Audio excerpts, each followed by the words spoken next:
This video was brought to you by social distancing.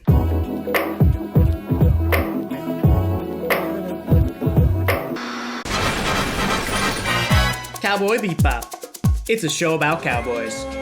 No, not those type of cowboys, space cowboys. I've been studying and practicing Buddhism for the past 3 years or so. And during my studies, I was gifted this book, Ending the Pursuit of Happiness, a Zen Guide, by Zen teacher and psychoanalyst Barry Magid. Within this book, Barry Magid makes the argument that it's the pursuit of happiness that could be making us suffer. He explores the different ideas and ways that people practice being happy and why they may or may not work. While reading this book, I had just finished Cowboy Bebop, and suddenly all these questions popped into my head.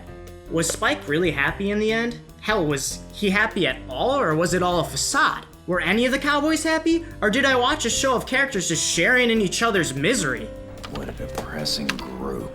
I decided I wanted these answers, and if I was going to get them, you're coming with me. How in the heck are we going to measure their happiness, and with what unit of measurement? Everyone has a different view of happiness and different ideas on how to be happy. For me, it's talking to Kevin about his favorite anime, Freezing. I hate freezing. So I'll be using different points from the book to make my arguments. Let's see what it has to say. No amount of clinical research will clarify for an individual his or her own understanding of happiness, freedom, justice, or duty. The book I'm basing my ideas on happiness about tells us that trying to find a measurement is near impossible. Happiness is understood differently by everybody, so I'll be forming my own framing of it to pursue the Bebop crew's pursuit of happiness. The container will be shaped by their pasts, their presents, and their futures. We will analyze the characters as they shoot through this interdimensional gateway with a focused lens of their underlying flaws, the practice that they undertake, and their pursuit of happiness. Ein is a dog. Radical Edward, come out! Ed, possibly the happiest character in the show. She rolls with the punches and always makes something that any person could take as offense or trouble into another reason to be happy. Your dad forgot to pick you up from daycare and you decided to wander around unsupervised for who knows how long? You do you, girl. Join a group of bounty hunters who have emotional baggage and then befriend them by being happy?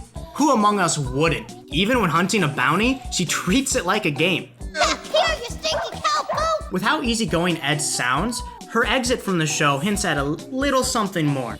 There's somewhere that you belong, Edward. You should go and find out where. It's the best. Belonging is the very best thing there is. Free-spirited Ed takes this to heart. She's always looking for something good, and now she's found the best. This brings Ed to commit something surprisingly selfish. She tricks Spike and Jet by putting a bounty on her dad, knowing that they would find him. When reunited with her father, they are both filled with joy. And just as he offers Ed to come back with him, he bolts out of there. This negative moment hits Ed. Father person gone. At the end of the episode, Ed is seen giving a farewell gift to Spike, packing up and leaving the ship without having any regrets. And Spike and Jet understand sadly that she must go. Okay, so what's the little something here? What can we apply to Ed and her happiness? Magid argues that the self isn't just one thing we are, rather that the self exists as the ever-changing intersection of a whole universe of events and relations.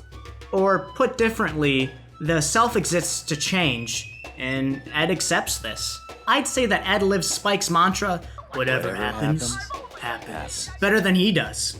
It can be argued that Ed has her own practice of happiness in which she sees each opportunity to grow more expansive, more flexible, and more responsive to changing conditions as we mature. She took the opportunity to join the Bebop, which was a far more structured environment than Earth, even with all its troubles, and responded to those conditions the crew found themselves in to help in different ways. Magid talks a lot about expectations getting in the way of happiness and how it would be better to be free of them.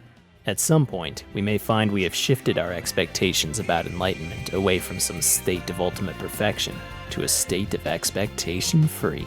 Ed doesn't really have preconceptions or expectations, but I do think this applies to her happiness. Ed takes herself lightly, but her practice of happiness seriously, and I think that's why she leaves in the end.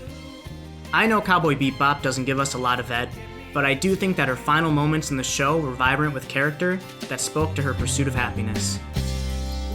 Lesson. If you see a stranger, follow him. Jet, the ex-cop turned bounty hunter. He has plenty of friends and even makes an effort to be friends with those aboard the Bebop. He can be a smartass. Didn't your grandmother ever tell you that a good boy has to finish what he starts? My grandmother died before I was born. But also straightforward with the members of the crew. He doesn't beat around the bush like Spike or cultivate emotional dishonesty like Faye. He simply tells it like it is because he sees it like it is. There are two things that Jet overcomes throughout the series to mature and open up a door to a happy life: his past and his need for control. I'm the black dog, and when I bite, I don't let go. Confronting one's past is a huge theme in Cowboy Bebop. Jet is one of the first characters to learn that you can't live in the past, and it has to be let go. Holding on to a broken pocket watch from several years ago, he confronts a past lover on Ganymede. We see that he hasn't left this elegy as is, being stuck in time with the pocket watch. It's there that he learns and accepts the truth that time never stands still, discarding his pocket watch into the water as a symbol of moving on. He even gets confronted with the person who took his arm and deals with it, letting it go in the end. This all takes an incredible amount of maturity to do. When speaking of desire and suffering, Magid talks about how in relationships we often want consistency from our partner, and to have the relationship remain unchanging. But he argues against this. Jet had to come to terms with his failed relationship, the end of consistency and desire. For 7 to 8 years, Jet was left without an answer to why someone he loved left him. It can be argued if he still desired her, but the way that he was holding onto that pocket watch, the past, was an attempt to deny the universal fact of impermanence. This goes against who Jet is as a person. He is as is.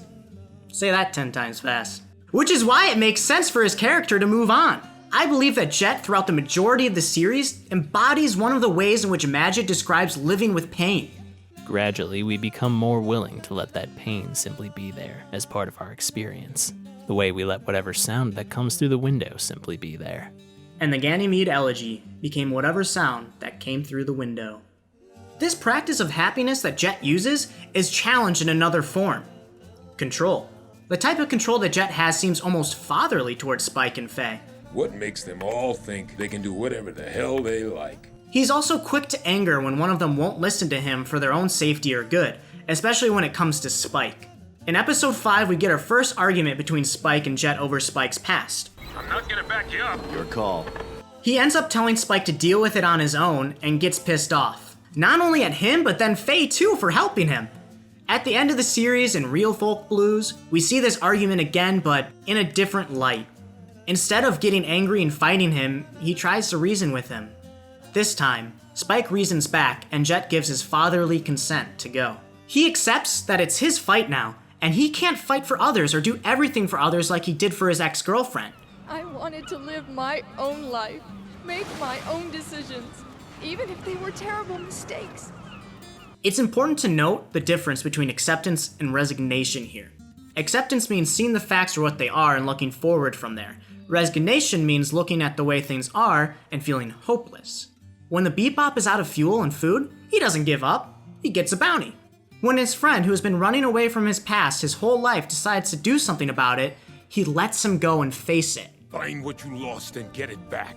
Of course, he doesn't want to accept it, seeing a fortune teller asking for a different outcome, but in the end, he lets Spike go and gives up his illusion of control over his decisions.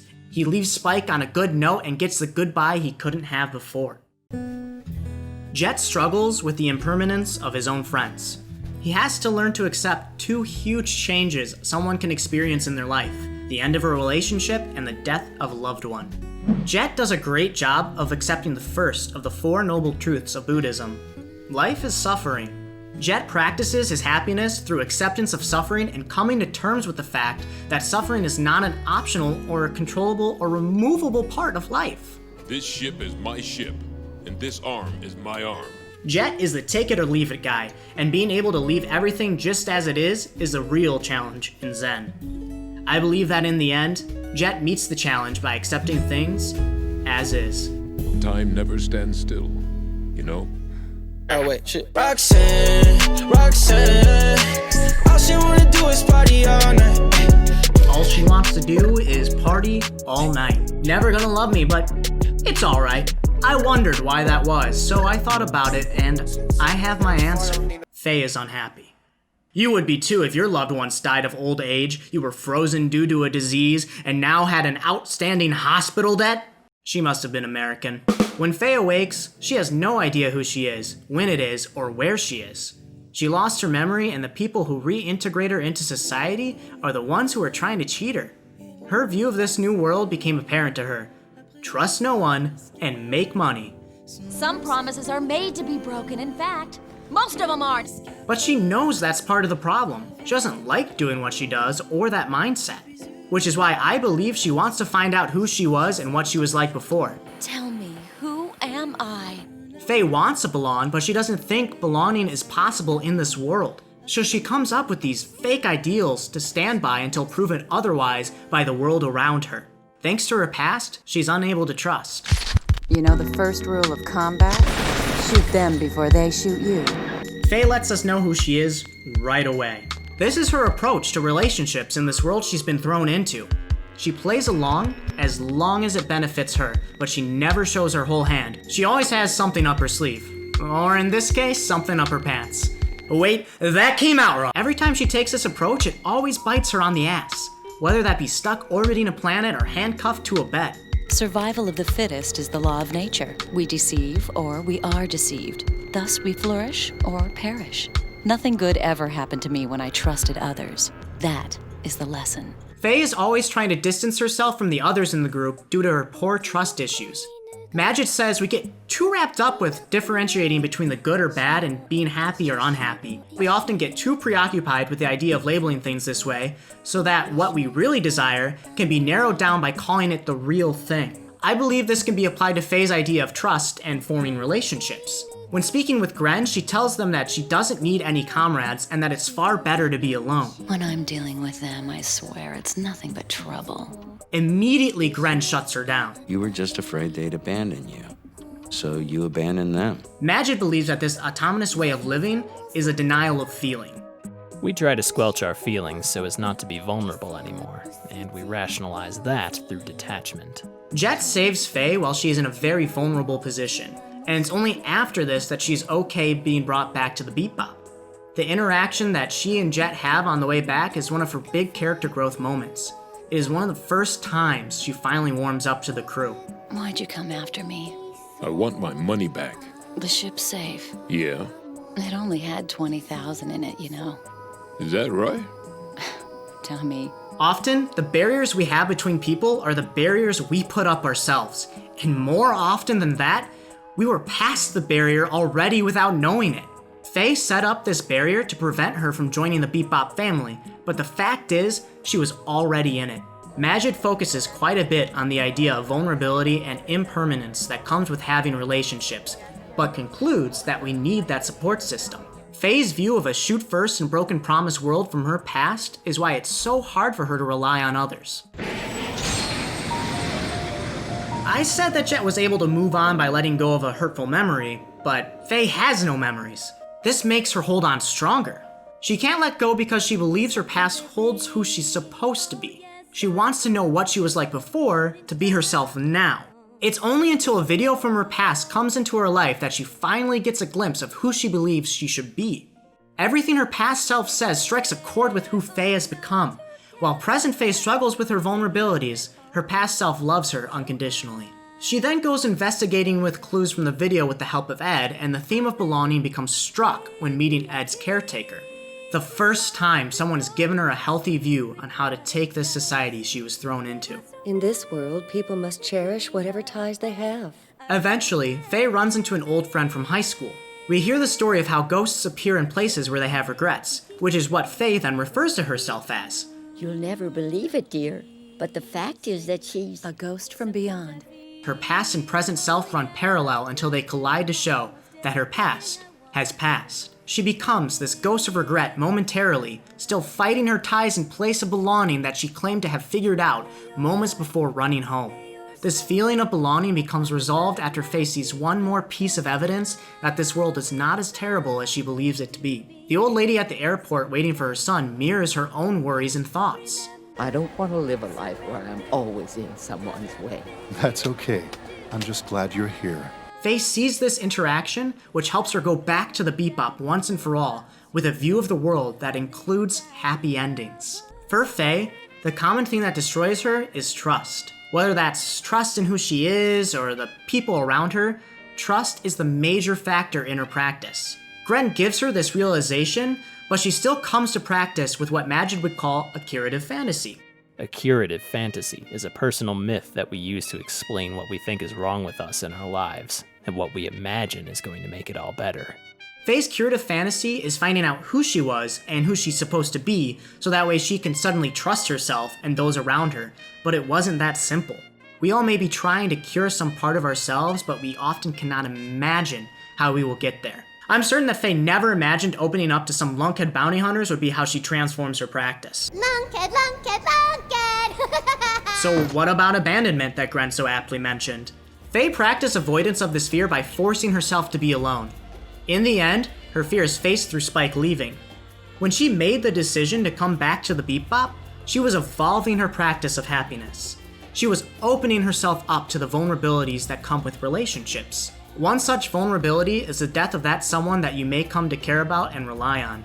Magid says that when we lose someone, we have to feel that loss and find a way to go on without them. Faye lets her anger out while Spike walks away, but she doesn't stop him, even though she can. She's accepting the loss of her friend as he goes. This was part of the deal when she made the Bebop her home, because as Magid put it, once we can learn to accept each thought just as it is, we accept each person just as they are.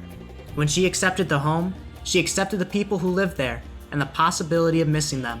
Faye is learning to put together a practice at the end of the series, a practice of trust and belonging instead of lying and cheating others. Faye came across this practice for the first time through a process of understanding and recognition of the good in the world. She made some unlikely comrades even after all she did.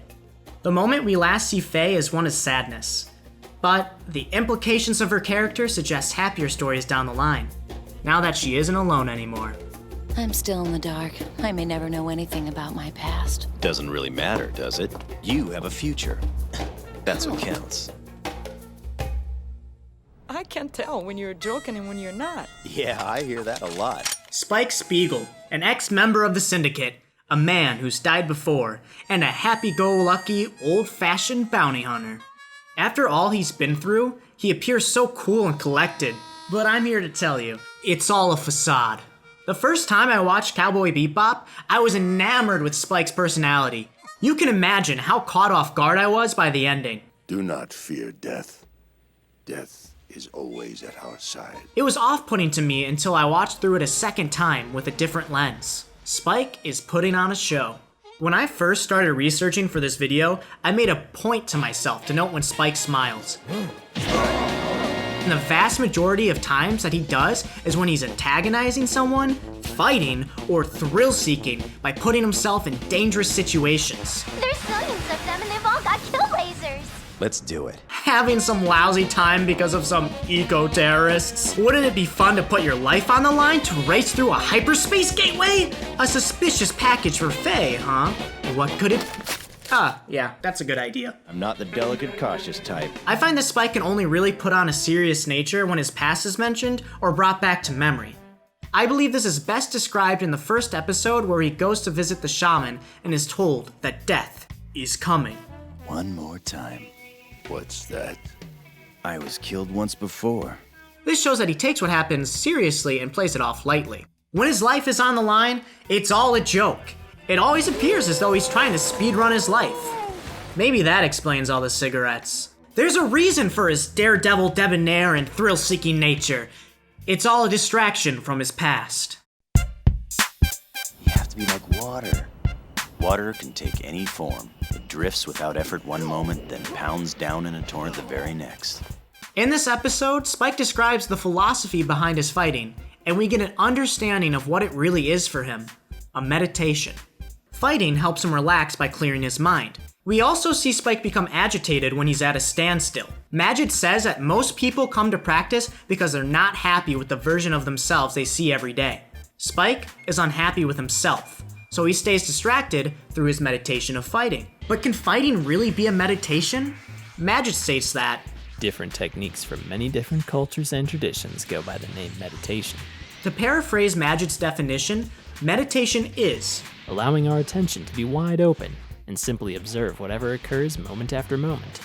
This lines up with the way that Spike describes his fighting style. In these moments, he's completely attuned to his body, which, as Magid puts it, is our most fundamental discipline of awareness. Meditation isn't just something within our thoughts, it's physical too. So to me, Spike's way of fighting meets the criteria for us to consider it his form of meditation.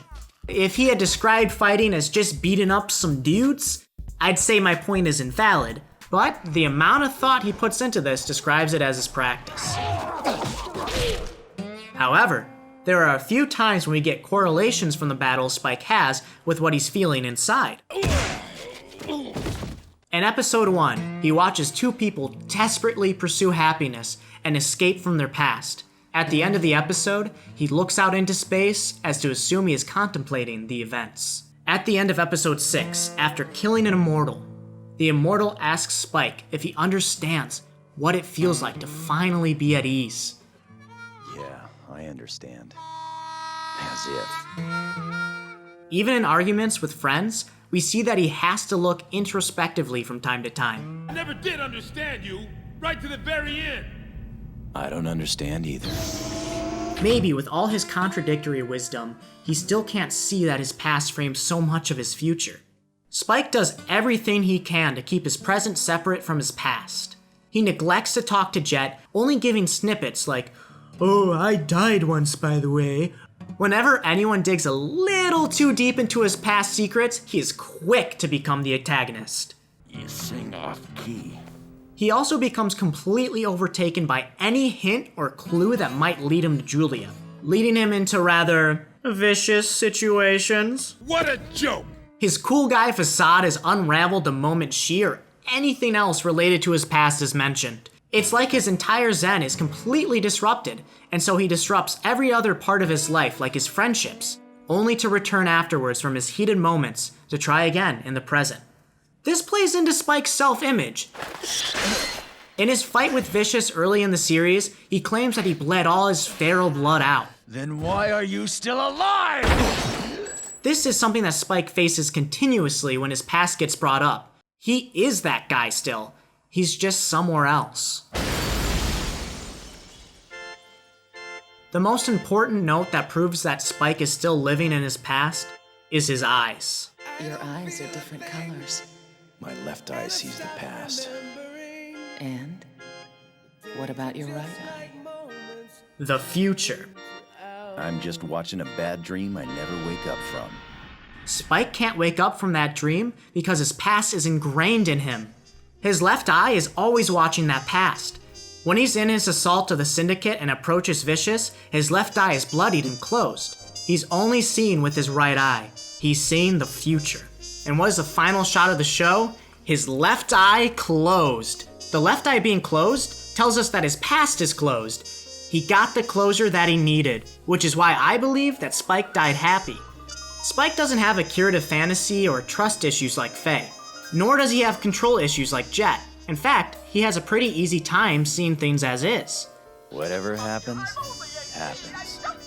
However, we see this whole coming to peace with himself come to a halt when his past comes in. Magid would say that Spike is going to war against his own mind.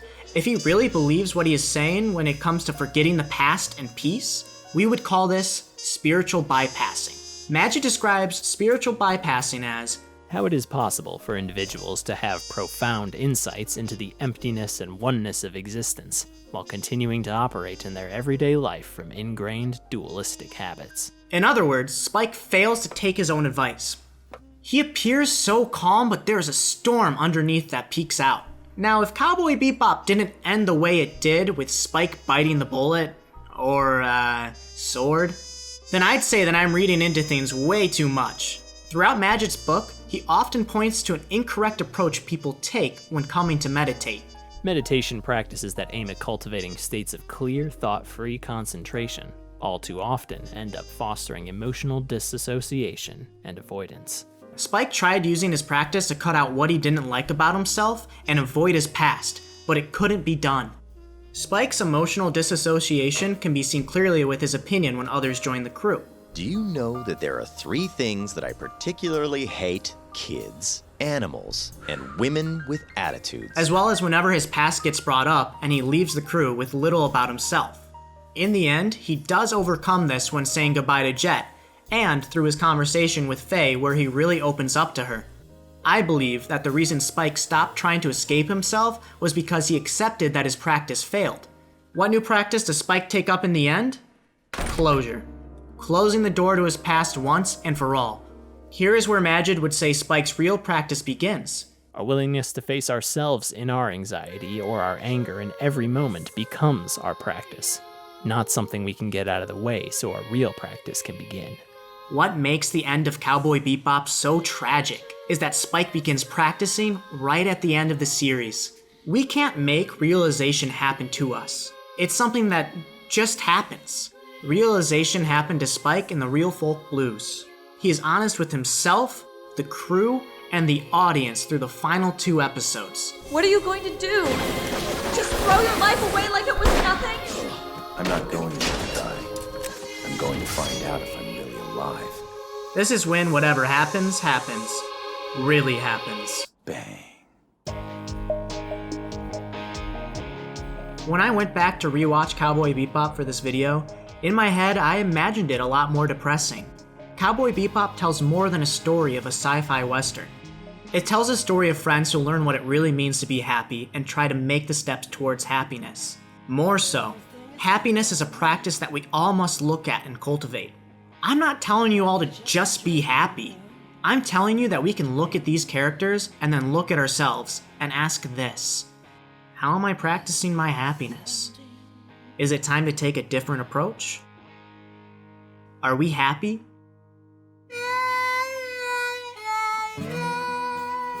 I want to close out this video with a quote from the book, as I believe it applies to each cowboy as well as ourselves.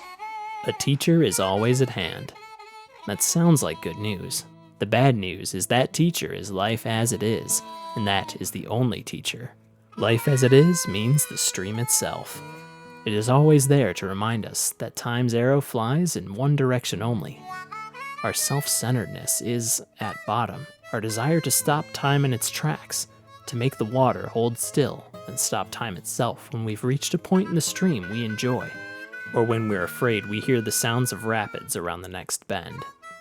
We are forever torn between trying to hold on and trying to reverse direction. But life is right there as our teacher, showing us over and over that the reversal can't be done.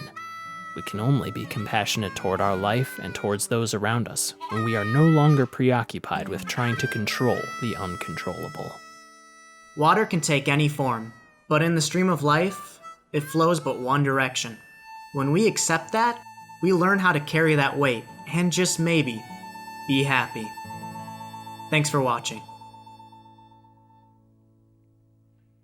Visitors, thank you for your attendance. Thanks to all who waited through the long production cycle of this video, but a special shout out to our patrons, SSJ Chicksken 1013, Joe Wald, and my mom.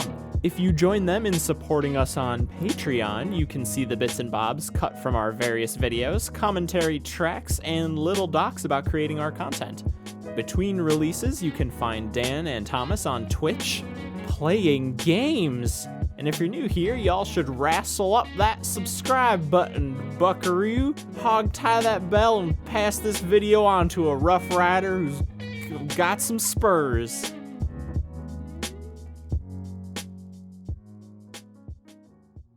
See, Spike, you gotta listen to your dreams. That's how you find your dream girl.